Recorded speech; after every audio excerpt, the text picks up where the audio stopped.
樊先生69岁，来自河北个体；田女士66岁，来自河北退休。来，有请两位，有请。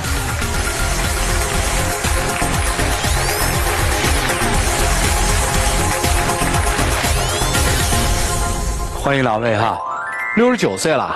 对，看不出来啊。现在在成都生活是吧？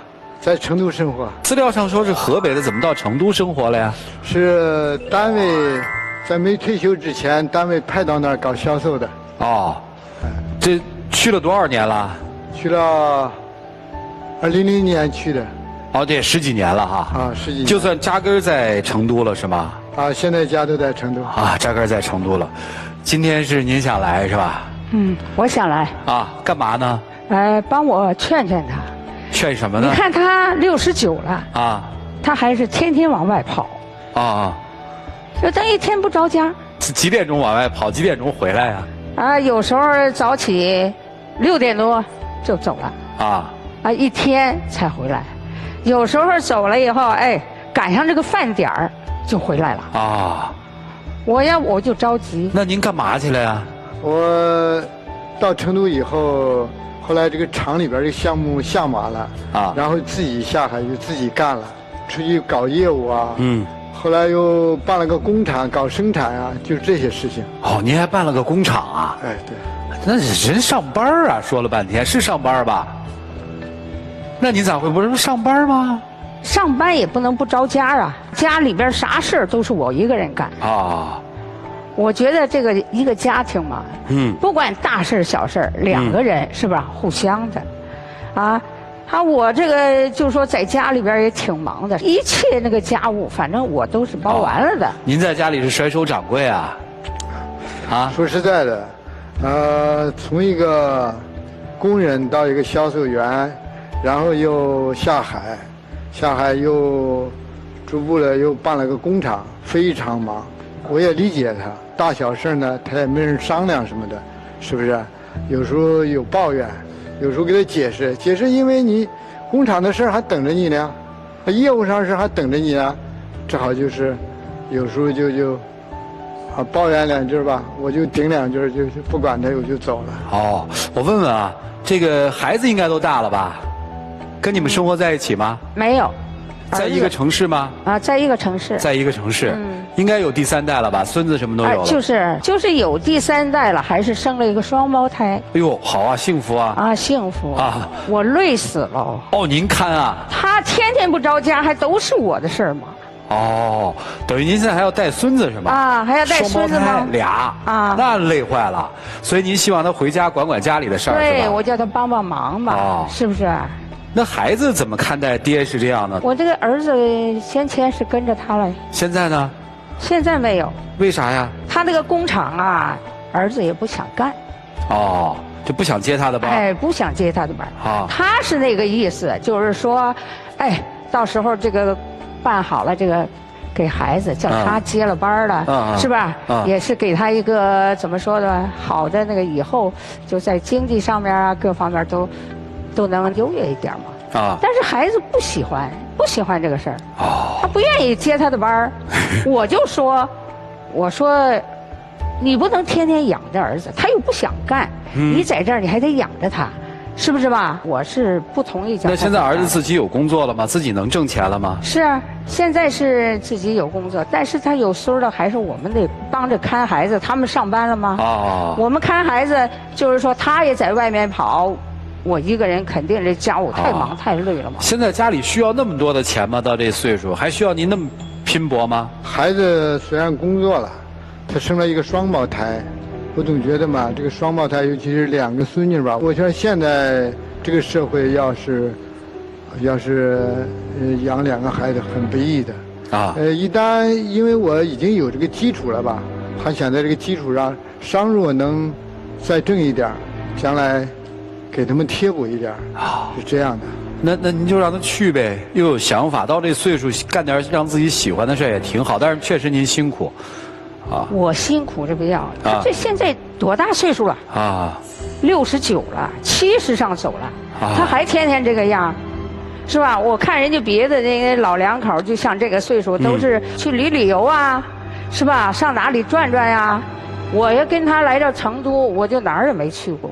好，所以您其实希望他享受一下退休生活，带您出去玩玩，是吧？啊，再说这么大岁数了，你身体，你觉得你身体好，是不是啊？你这个病，谁说上来？啊，你必定你这个岁数在这儿搁着。啊，所以我就希望他就彻底就退下来，哎，老两口可以出去玩一玩、旅旅游了，过这个晚年这个生活嘛，是不是？所以让我们劝他，是吧？哎，对，叫大家都劝劝他，就干脆不要干了，那个钱挣不完。对，钱挣不完，钱挣不完，关了吧。男人嘛，就应该有男子汉的精神嘛。啊，小事不倒，只管推。身体确实我身体还挺好啊。再一个，并不是每一个人在社会上都有这种机遇，能开一个厂，能下海，能取得一定成绩。我对我取得的成绩，对我这开了这么个公司，我还是挺珍惜的。随便把它关了，觉得很不甘心。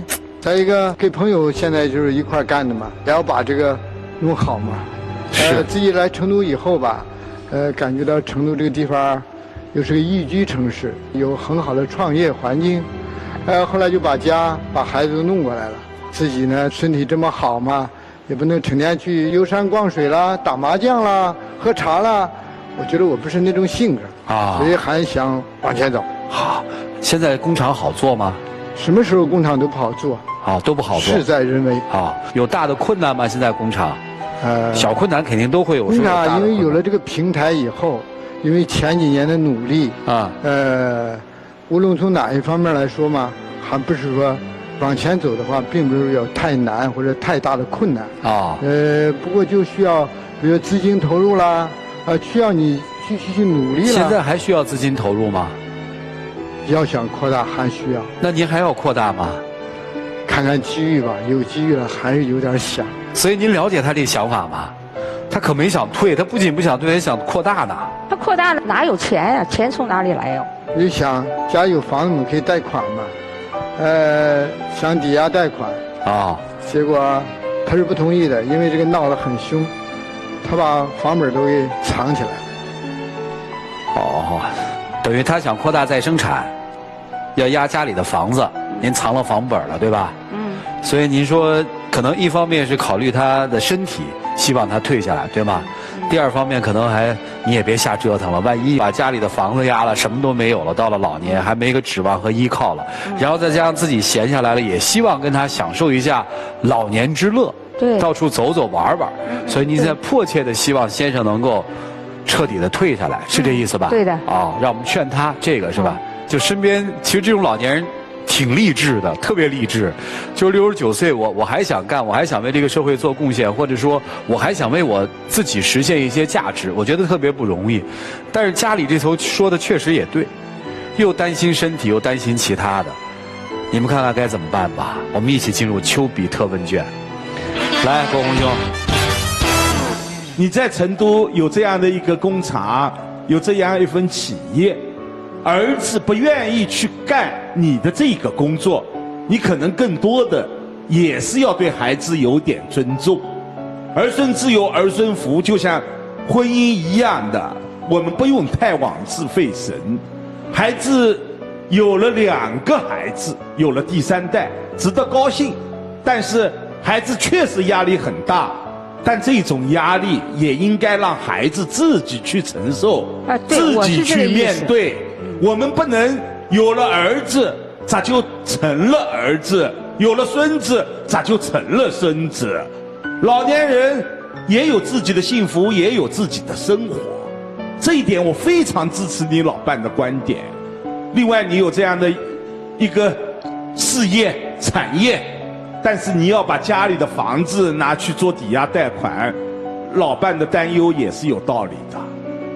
这个风险还是存在的，一旦有个万一，那可能你给家庭、给子孙就带来麻烦了，这一点你也是不愿意的。我们再说他69岁，其实老年人到这个时候他特别敏感，如果你马上就让他不干，他会感觉我被这个社会抛弃了，我还有一个存在感的问题、价值感的问题，他还有一个成就感的问题。所以在这个问题上，你还真不能说让他说不干就不干，给他来一个紧刹车，这样的紧急刹车他无法承受。我们只能劝老伴慢慢的做减法，好不好？好，谢谢包红兄，平衡啊。来，于老师，这个范先生啊，您这么努力，这么励志，的确让我们这些年轻人感觉到佩服。那我特别想关心，这些年做生意赚钱了吗？可以说基本上没有赚太多。好了，那不用说了，我就猜到了。啊，因为我看到说，还有压房本儿，一个70岁的人，这个年龄如果还用透支自己原来的积蓄去做生意，这叫透支。你透支是金钱，那你的励志其实也在透支着你的能力，你能力没有达到那个状态，你的心气儿很高，你的心气儿永远比你的能力高。我问一下这阿姨是不是这样？是。有些想法她想得非常好，但实际上她做不到。对，是这意思吧？是。这个我们年轻人说的话有点不太好听。因为岁数大了，有些时候他的这个想法想到有些偏幼稚。这是我看到的。那请允许用这样的话来讲哈，这个如果你40岁30岁、20岁，你冒点风险 ，OK， 你有翻版的机会。今天已经快70岁了，你没有那么多的时间和资本去翻版了，这时候的透支是不够支持的。所以从这个角度来讲的话，你更多是为了满足你个人的一个小想法。那么实际上呢，你希望为家人好，但是你至少把你的妻子给冷落了。这些年你可能一直在疲于自己的梦想、自己的成功，打着为孩子，但是你却没有为老婆。那么我觉得在爱情层面上，旅不旅游，这个照不照顾孩子，我觉得都是其次。至少你应该照顾一下妻子的感受。那个事业不是你一个人的事业，它也是你们家庭当中的事业。所以请你做这样的思考以后，你再来决定未来路怎么走，好吧？好，谢谢于老师。来，曲总。大姐，如果大哥听从您的意愿，现在就回到家里，这个厂子不再管了，您觉得他会快乐吗？我觉得他不快乐。是，这是您所希望看到的吗？我也想着慢慢可能就适应了。哎，您说到的慢慢，是吧？尤其是我们老年人，现在一定得是要慢慢的做一些未来的规划，让所有的动作、生活都变得慢下来，这样才会不发生什么突发的事情。刚才大哥说了，身体很好，他所谓的身体好，其实更大的一部分是在于自己有一个心气儿。但如果一旦突然他换成了您所希望的那样生活，他可能身体上都可能出现问题，因为一下觉得无所事事了，一下觉得空落落的，这种感觉您能体会到吧？所以说，不要着急，既然我们老年人呢，就慢慢的做一个改变，慢慢的调整，而在这个过程当中，您要给他极大的这种支持。大哥，同样的类似问题我问您，您还是这么忙，大姐会快乐吗？这当然不愿意了。她肯定不会开心的，对不对？她希望的事情您知道，只不过短期您是做不到，对不对？但是您忙了几十年了，大姐也不能说是自己很孤单，但是缺少丈夫陪伴，一起在操持家的这些支持，对不对？这她一直希望的都没有给，为什么不能给呢？我们做人不能太自私，是不是？那不能我们慢慢的转化一下角色吗？慢慢的我们也要多考虑考虑老伴儿的心理感受，好不好？好，就这样。好，谢谢曲总。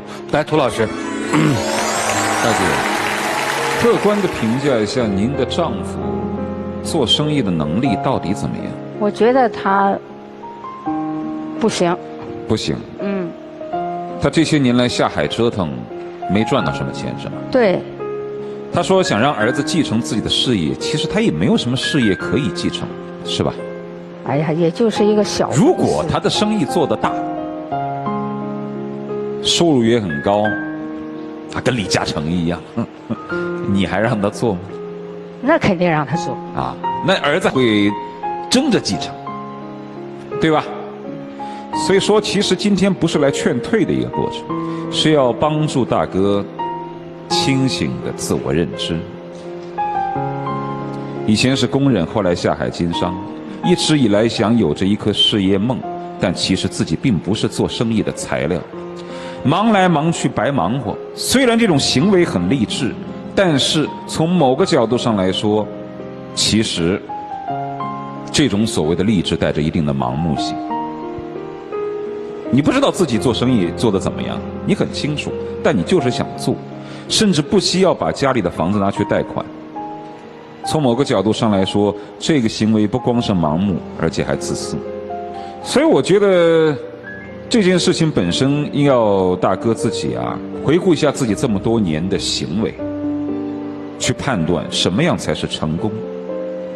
今天送你8个字：阳光普照，3代同堂，这很幸福了。你偏偏要扔掉这种所谓的幸福，去找你自己的所谓的事业成就感。你好好想想，是不是有点捡了芝麻丢了西瓜，而且这芝麻还没捡着。说白了，儿子不愿意继承你的事业，是你无业可继，他看不上你那事业，但同时你也要感觉到欣慰。儿子没有靠你，也不想靠你，人家自己找到了稳定的工作。但话又说回来，儿子越不靠你，越是增加了你的颓败感和挫败感，对吧？你越是感觉，你看我这么打拼奋斗，我想让你继承我的事业，你不愿意，你是瞧不起我这份业。但是另外一方面，你真的应该感觉到，妻子身体健康，孙子是双胞胎，儿子不靠你，自己搞到了稳定的工作，这难道不是你作为一个父亲的成就感吗？你的成就感难道非得是你的摊子铺的有多大，你的银行卡里有多少数字，你带领了多少人创业吗？那或许是一种成就感，但是你不适合。更何况普通家庭、寻常家庭当中的老头的这种家庭生活幸福，你已经拥有了，你何必再折腾？你现在如果让他不干，他会病，还不是心病，身体都有可能会病。所以我认为你现在这个摊子不要再铺大了，你要真的觉得生活充实，你就去干一干，但没有必要把摊子再铺大。你把这种所谓事业的奋斗当成是一种快乐，但不要去追求规模的大小，更不要去怂恿儿子去继承你的业。很多男人这一辈子事业上就是平庸的，是平凡的，但是在平凡的岗位上和平凡的父亲角色上能够把它做好，这就是一种成就感，好吗？清醒的自我认知吧，好不好？祝你们晚年幸福啊！好，谢谢涂老师。想干就接着干吧，想干就接着干吧，这摊子就别再铺了啊！这个是一致的，这个看法是一致的。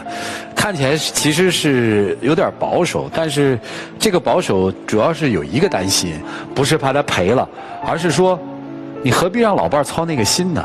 啊！就干吧，开开心心的干吧。我倒觉得挺不容易的，就是我就一点，我就觉得69岁能这样太不容易了。我自问我是做不到，生活里面大多数的人都做不到这一点，因为他不是一个简单的说我怀揣一个创业的梦，人家厂子开了很多年了，养活了一家人啊。虽然没挣什么大钱，小钱也没少挣吧？承认不？反正房子是买的。哦，房子是买的。你看，房子是买的，存款还是有点的吧？对吧？您未来有什么打算吗？我的打算就是说，这个岁数了嘛，哈，高高兴兴的出去玩一玩，走一走。行，哎，跟谁去玩？跟老伴儿呗。所以其实说白了是，您抽点时间给他，每年休几个假，厂子咱接着开，休几个假，也许您放松的经营还扩大了。这说不好，不谈经营的问题，我也不懂，但是我懂一点。一个人实实在在在做事儿，在他69岁的时候还愿意为之付出，还有热情，我觉得就不容易。好了，祝大家这个到老年时光的时候还都能有这么一段快乐的这么一段，我是觉得特别快乐。我看完以后，我觉得哎呀，我要是69岁我这样，我真的挺羡慕的啊。接下来我们一起进入那几天喝古方红糖真情60秒。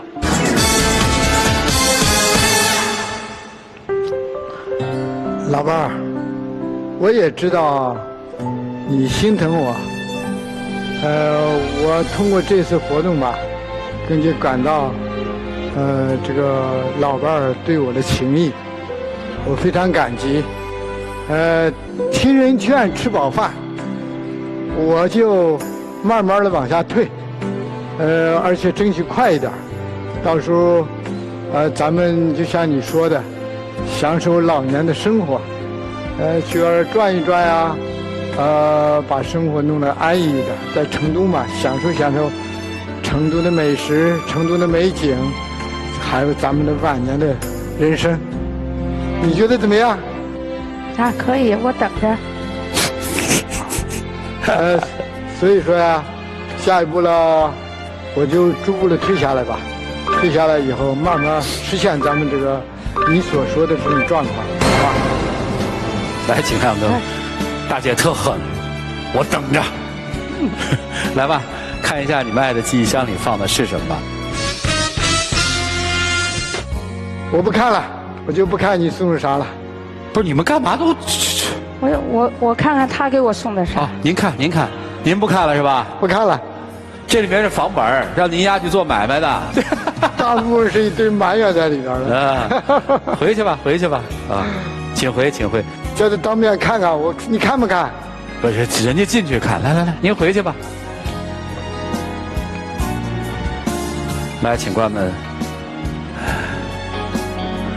其实挺难得录这么一个挺励志的老人，不是煽乎大家说你要为梦想什么不切，不是，因为你看到了他在做在干，就看到了那股精气。请开门。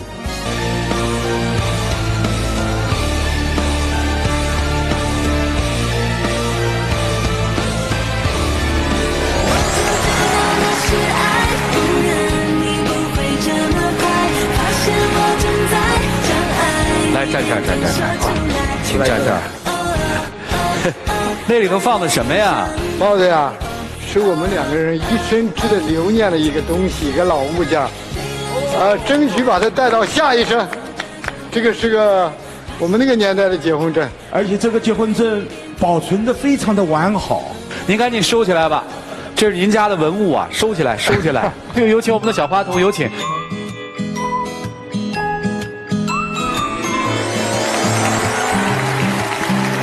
这些送给你们，祝身体健康，生活快乐啊！谢谢你们能来，谢谢。谢谢。来，请回啊。谢谢。